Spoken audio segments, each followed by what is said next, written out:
أعوذ بالله من الشيطان الرجيم. بسم الله الرحمن الرحيم.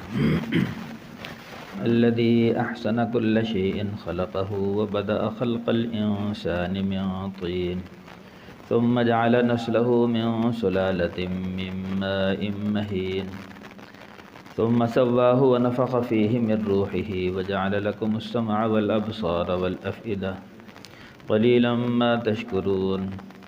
وقالوا أئذا ضللنا في الأرض أئنا لفي خلق جديد بل هم بلقاء ربهم كافرون. قل يتوفاكم ملك الموت الذي وكل بكم ثم إلى ربكم ترجعون. صدق اللہ العظیم. ان آیات کا لفظ ترجمہ ہے الذی احسن کل شیء خلقہ. اللہ تعالیٰ کی ذات وہ ہے جس نے پیدا کیا ہر چیز کو خوبصورت، یعنی جو چیز بھی پیدا کی اس کو اچھا پیدا کیا، خوبصورت بنایا. وبدأ خلق الانسان من طین، اور انسان کی ابتدا مٹی سے، انسان کی ابتدائی تخلیق مٹی سے. ثم جعل نسلہ من سلالۃ من ماء مہین، پھر اللہ تعالیٰ نے اس پہلے انسان یعنی حضرت آدم کی نسل آگے بنائی ہے نچڑے ہوئے حقیر پانی سے. ثم سواہ، پھر اللہ تعالیٰ نے اس کو برابر بنایا یعنی مکمل بنایا. ونفخ فیہ من روحہ، اور پھر اس میں اپنی روح پھونک دی. وجعل لکم السمع والابصار والافئدہ، اور پھر اللہ تعالیٰ نے بنائے تمہارے لیے کان، آنکھیں، دل. قلیلا ما تشکرون، بہت کم تم اللہ کا شکر ادا کرتے ہو. وقالوا اذا ضللنا فی الارض، اور یہ مشرک کہتے ہیں کہ جب ہم رل مل جائیں گے زمین میں، مرنے کے بعد زمین میں رل مل جائیں گے. اِنَّا لفی خلق جدید، کیا ہمیں نئی تخلیق میں بنایا جائے گا، یعنی نئے سرے سے ہمیں دوبارہ بنایا جائے گا. بل ہم بلقاء ربہم کافرون، اللہ نے فرمایا بلکہ حقیقت یہ ہے کہ یہ مشرک اپنے رب کی ملاقات کا انکار کرتے ہیں. قل یتوفاکم ملک الموت الذی وکل بکم، اے نبی کریم صلی اللہ علیہ وسلم آپ فرما دیں قبضے میں لے لیتا ہے تم کو وہ فرشتہ جو تمہاری جان پر مقرر کیا گیا ہے، یعنی وہ تمہاری روح کو نکال کر قبضے میں لے لیتا ہے جس کو تم پر مقرر کیا گیا ہے. ثم الی ربکم ترجعون، اور پھر تم کو تمہارے رب کی طرف لوٹا دیا جائے گا. یہ ان آیات کا لفظی ترجمہ ہے. پہلی آیت میں اللہ تعالیٰ نے فرمایا الذی احسن کل شیء خلقہ، اللہ تعالیٰ نے ہر چیز کو خوبصورت بنایا، یعنی جو چیز بھی بنائی ہے اچھی بنائی، خوبصورت بنائی. یعنی اللہ کی تخلیقات جیسی ہیں تو وہ انتہائی خوبصورت ہے. جس چیز کو بھی دیکھ لیں اللہ نے ہر چیز میں اپنا حسن بھرا ہوا ہے، ہر چیز خوبصورت ہے. انسان ہے، نباتات ہیں، سبزہ ہے، درخت ہیں، پہاڑ ہیں، پھل پھول ہیں، تو یہ ہر چیز اللہ نے خوبصورت بنائی. وبدأ خلق الانسان من طین، اور انسان کی جو پیدائش ہے وہ مٹی سے ہے، یعنی سب سے پہلا انسان اللہ نے مٹی سے بنایا. بلکہ یوں سمجھو کائنات کی ہر چیز کو اللہ نے، زمین میں جتنی بھی رہنے والی چیزیں ہیں ان کی ابتدا زمین ہی سے ہے، اور ہر چیز ایک وقت آئے گا زمین ہی میں چلی جائے گی. جتنے بھی جانور ہیں سب سے پہلا جانور اللہ نے زمین ہی سے پیدا کیا اپنی قدرت سے. جتنے بھی چوپائے ہیں سب سے پہلا چوپایا اللہ نے اپنی قدرت سے مٹی سے بنایا. ایسے ہی حضرت آدم علیہ السلام کو ابتداءً اللہ نے مٹی سے بنایا. اللہ تعالیٰ نے جب حضرت آدم علیہ السلام کو پیدا کرنے کا فیصلہ کیا تو فرشتوں سے پوچھا وَإِذْ قَالَ رَبُّكَ لِلْمَلَائِكَةِ إِنِّي جَاعِلٌ فِي الْأَرْضِ خَلِيفَةً، اللہ تعالیٰ نے فرشتوں سے فرمایا کہ میں زمین میں اپنا خلیفہ بنانا چاہتا ہوں. تو فرشتوں کہنے لگے قَالُوا أَتَجْعَلُ فِيهَا مَن يُفْسِدُ فِيهَا، کہ اے اللہ تو زمین میں ایسی مخلوق پیدا کرے گا جو زمین میں فتنہ فساد برپا کریں گے، چونکہ انسان سے پہلے اللہ تعالیٰ نے جنات کو پیدا کیا، تو جنات نے زمین میں بڑا فتنہ فساد پیدا کیا، تو اس کے بعد پھر اللہ نے انسان کو پیدا کرنے کا ارادہ فرما لیا۔ تو فرشتوں نے یہی سمجھا جیسے جنات نے فتنہ فساد برپا کیا، شور شرابہ، لڑائی جھگڑا، ایسے ہی انسان کریں گے۔ اللہ نے فرمایا جو میں جانتا ہوں وہ تم نہیں جانتے، چنانچہ پھر اللہ تعالیٰ نے حضرت آدم علیہ السلام کے پیدا کرنے کا فیصلہ کر لیا۔ تو آدم علیہ السلام کی ابتدا ایسے ہوئی کہ اللہ نے فرشتوں کو بھیجا اور فرمایا کہ روئے زمین پر، زمین کے اوپر سے، آدم کہتے ہیں عدیم الارض، زمین کے اوپر کے حصے کی مٹی، یوں سمجھو جہاں جہاں یہ قبرستان ہے، کیونکہ حدیث میں جہاں جس کا خمیر لیا گیا ہے اس کو وہیں زمین میں لوٹایا جائے گا، تو جہاں جتنے بھی قبرستان ہیں ان سے مٹی لی گئی، پورے روئے زمین سے، جہاں جہاں جو انسان دفن ہوں گے ان سب کا خمیر وہیں سے لیا گیا ہے اور وہیں ان کو لوٹایا جائے گا۔ تو روئے زمین سے مٹی لی گئی اور بہت بڑی تعداد میں مٹی تھی، پھر اس کو یعنی رکھ دیا گیا، اس پر پھر اللہ کی رحمت کی بارش برستی رہی، تو پھر جب بارش برستی رہی پھر اس کا گارا بن گیا، پھر اللہ نے فرشتوں سے فرمایا کہ اب آدم کی تخلیق یعنی آدم بناؤ، حضرت آدم علیہ السلام۔ تو آدم کا جو وجود تھا یہ 60 ہاتھ لمبا ہے تقریباً، یہ جو ہاتھ ہے 1.5 فٹ کا ہوتا ہے، تو اس سے اندازہ ہوا 90 فٹ کے قریب ان کا جسم، اس کی لمبائی تھی، اور 7 ہاتھ چوڑائی، تقریباً 10.5 فٹ۔ تو دھڑ فرشتوں نے بنایا، اس کے بعد جو چہرہ ہے یہ اللہ نے اپنی قدرت سے بنا دیا۔ قرآن کی آیت میں خلقتہ بیدی، آدم کو میں نے اپنے ہاتھ سے بنایا، تو کیا مطلب آدم کا جو چہرہ ہے یہ اللہ نے اپنے ہاتھ سے بنا دیا، باقی دھڑ فرشتوں سے بنوایا، اور جو سر کا حصہ ہے یہ اللہ نے اپنی قدرت سے بنا دیا۔ اس کے بعد پھر جب پورا ڈھانچہ بن گیا پھر اس کو آگ میں تپایا، جیسے مٹی کا کوئی برتن بناتے ہیں پھر اس کو آگ میں تپاتے ہیں، جیسے یہ ہنڈیا وغیرہ جو ہوتی ہیں، گھڑے ہوتے ہیں، پہلے مٹی کے بنتے ہیں پھر ان کو آگ میں تپا کر ان کو، تو اس طرح آگ میں تپایا، یعنی پہلے بلکہ مٹی پھر اس میں پانی اور پھر ہوا سے اس کو خشک کیا گیا، جب وہ خشک ہو گیا پھر اس کو آگ میں تپایا۔ تو اس لیے انسان کی تخلیق آگ، ہوا، پانی، مٹی سے ہے۔ مٹی اصل ہے، باقی پانی اس میں استعمال ہوا اور پھر ہوا کے ذریعے اس کو خشک کیا گیا، اور اس کے بعد آگ میں تپا کر اس کو پکا کیا گیا، مضبوط کیا گیا جسم کو۔ پھر اس کے بعد اللہ نے انسان کا سر بنایا اور پھر اس میں روح ڈال دی، تو آدم علیہ السلام وجود میں آگے، جو اللہ کی قدرت ہے کہ اپنی قدرت سے انسانی وجود بنا دیا۔ اور پھر اللہ نے حضرت آدم علیہ السلام جنت میں اکیلے تھے، تو ایک دفعہ لیٹے، ان کی بائیں پسلی سے اللہ نے حضرت اماں حوا کو پیدا کر دیا، اللہ کی قدرت کہ ہڈی سے یعنی بائیں پسلی، اس میں سے اللہ نے اماں حوا، یعنی وہ لیٹے ہوئے تھے تو ان کی پسلی سے اللہ نے انسان پیدا کر دیا، حضرت اماں حوا کو۔ اس لیے کہ حدیث میں آتا ہے جو عورت ہے یہ پسلی سے پیدا ہوئی اور پسلی میں ٹیڑھا پن ہوتا ہے، تو فرمایا کہ اس کے ٹیڑھا پن سے گزارا کرو، اگر اس کو سیدھا کرنے کی کوشش کریں گے وہ ٹوٹ جائے گی۔ پسلی ہے نا، کوئی کہے اس کو سیدھا کر دیں، سیدھی نہیں ہوتی، وہ ٹوٹ جاتی، ایسی عورت کو سیدھا کرنے کی کوشش کریں وہ ٹوٹ جاتی ہے۔ عام طور سے جو طلاقیں ہو جاتی ہیں تو اس کی وجہ یہ ہوتی ہے کہ سیدھا کرنے کی کوشش کرتے ہیں وہ، تو حضور صلی اللہ علیہ وسلم نے فرمایا اس کے ٹیڑھا پن سے گزار۔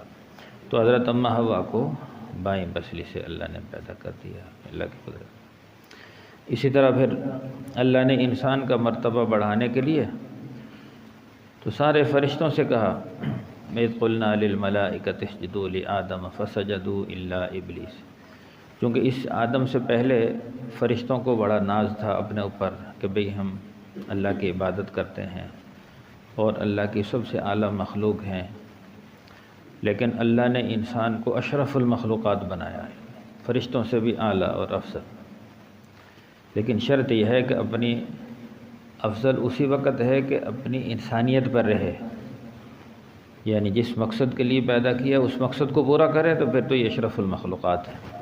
لیکن اگر انسان اپنے کام کو اور مقصد کو چھوڑ دے، عبادات کو چھوڑ دے، تو پھر اللہ نے فرمایا اولئک کالانعام، پھر تو یہ جانور اور چوپائے ہیں، بل ہم اضل، بلکہ چوپایوں سے بھی بدتر ہیں۔ انسان اپنے مقصد کو پہچانے، اللہ کی عبادت کرے تو اعلیٰ ہے، فرشتوں سے بھی اعلیٰ۔ اگر اپنے مقصد سے ہٹ جائے تو پھر یہ جانور اور چوپایوں، کتے اور خنزیر سے بھی بدتر ہو جاتا ہے، کیونکہ کتے اور خنزیر جہنم میں نہیں جائیں گے، لیکن یہ جہنم میں جائے گا، یہ سزا پائے گا اگر انسان نے اپنے مقصد کو نہ پہچانا۔ تو بہرحال انسان کا مرتبہ اور مقام بڑھانے کے لیے اللہ نے فرشتوں کو حکم دیا کہ آدم کو سجدہ کرو۔ وَإِذْ قُلْنَا لِلْمَلَائِكَةِ اسْجُدُوا لِآدَمَ فَسَجَدُوا إِلَّا إِبْلِيسَ، سارے فرشتوں نے حضرت آدم کو سجدہ کیا، لیکن ابلیس نے نہیں کیا۔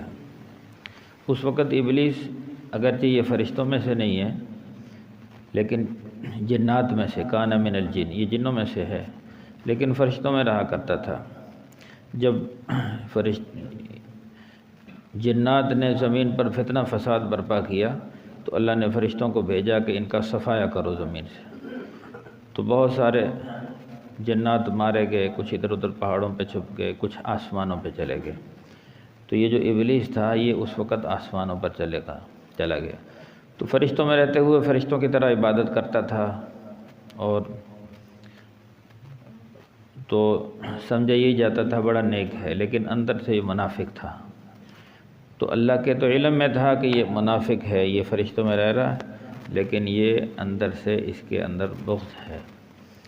چنانچہ اللہ نے اس بغض کو ظاہر کرنے کے لیے، جب اللہ نے یہ ارادہ فرمایا تھا میں زمین پر خلیفہ بنانا چاہتا ہوں، تو اس کے دل میں یہ خیال پیدا ہوا کہ شاید مجھے خلیفہ بنا دیا جائے، لیکن جب حضرت آدم کو خلیفہ بنا دیا گیا تو پھر اس کے اندر حسد آ گیا۔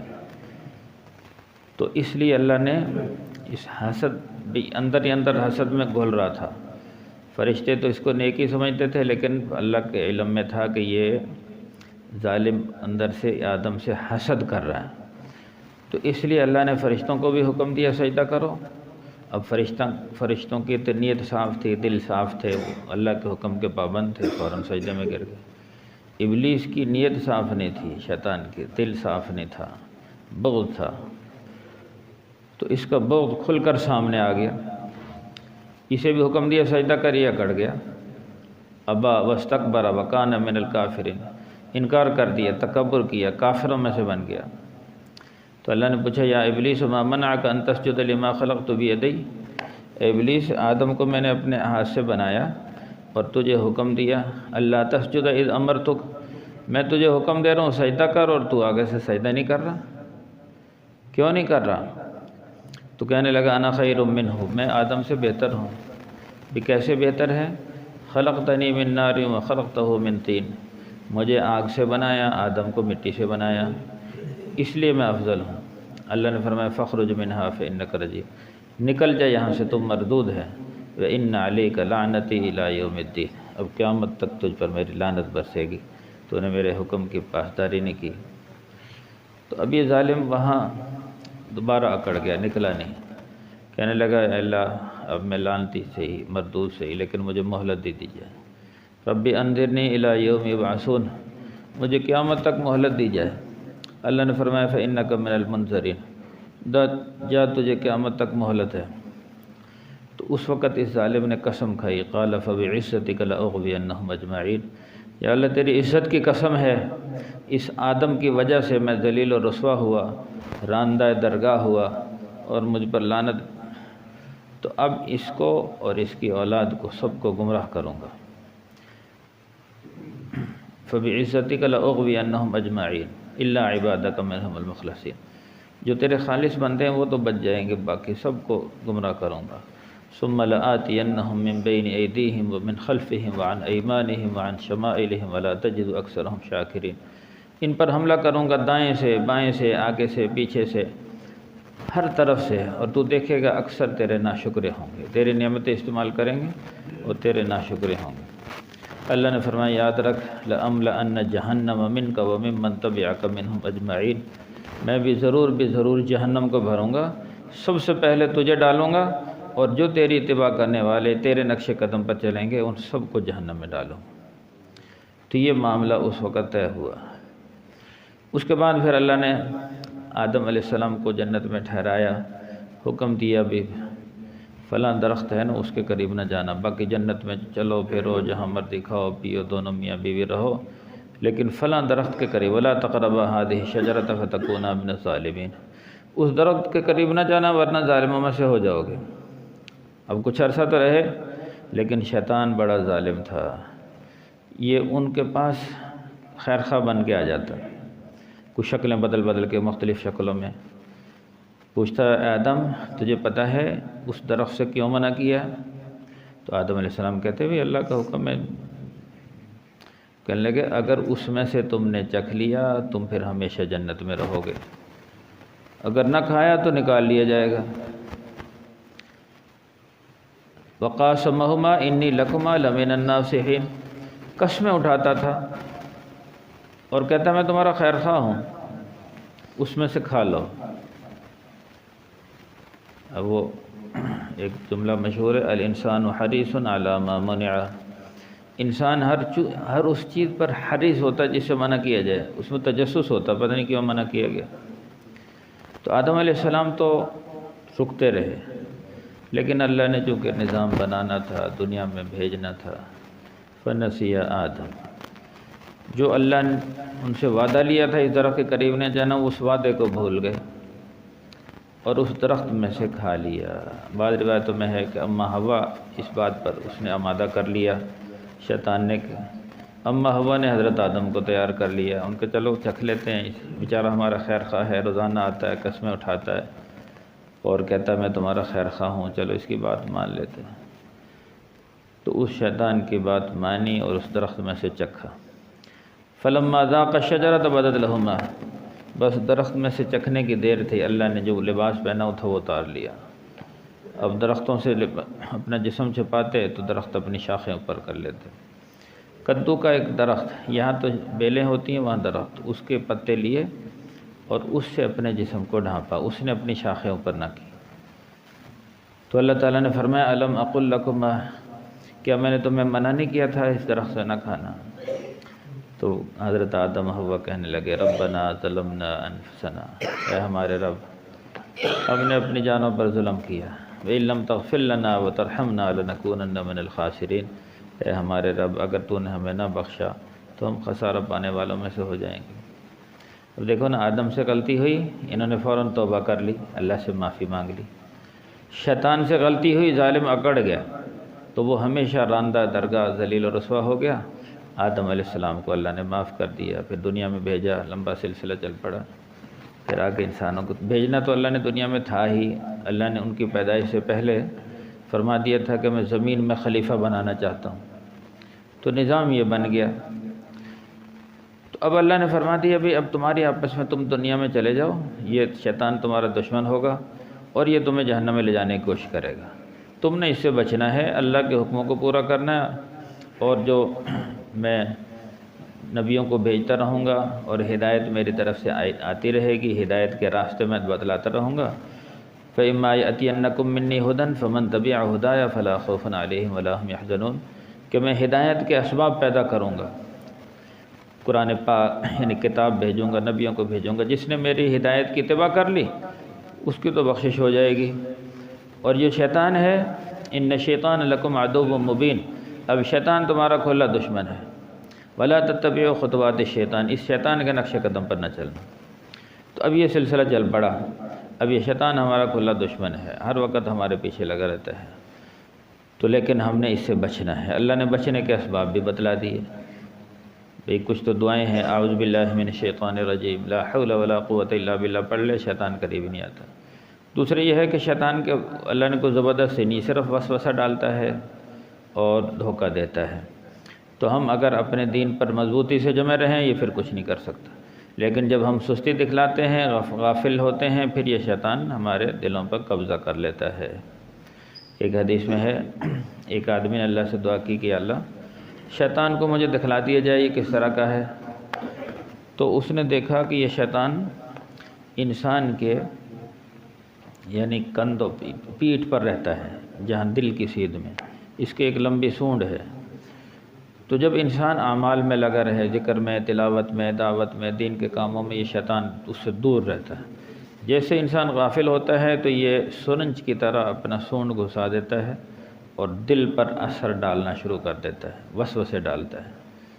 تو جب بھی کوئی وسوسہ آئے، وَإِمَّا يَنزَغَنَّكَ مِنَ الشَّيْطَانِ نَزْغٌ فَاسْتَعِذْ بِاللَّهِ، اللہ نے فرمایا شیطان جب بھی کوئی وسوسہ ڈالے فوراً اللہ کی پناہ لے لو، اعوذ باللہ من الشیطان الرجیم پڑھ لو، رب انی اعوذ بک من ہمزات الشیاطین واعوذ بک ان یحضرون، یا نیک اعمال میں لگ جاؤ، ذکر میں لگ جاؤ، تلاوت میں لگ جاؤ، تو شیطان سے بچے رہیں گے۔ اور اگر ہم غافل ہوں گے، جیسے غافل اس وقت شیطان کا وار چل جاتا ہے۔ اللہ ہماری حفاظت فرمائے۔ الحمدللہ رب العالمین والعاقبۃ للمتقین والصلاة والسلام علی سید الانبیاء والمرسلین۔ ربنا ظلمنا انفسنا وان لم تغفر لنا وترحمنا لنكونن من الخاسرین۔ صلی اللہ تعالی علی خیر خلقہ محمد وآلہ واصحابہ اجمعین برحمتک یا ارحم الراحمین۔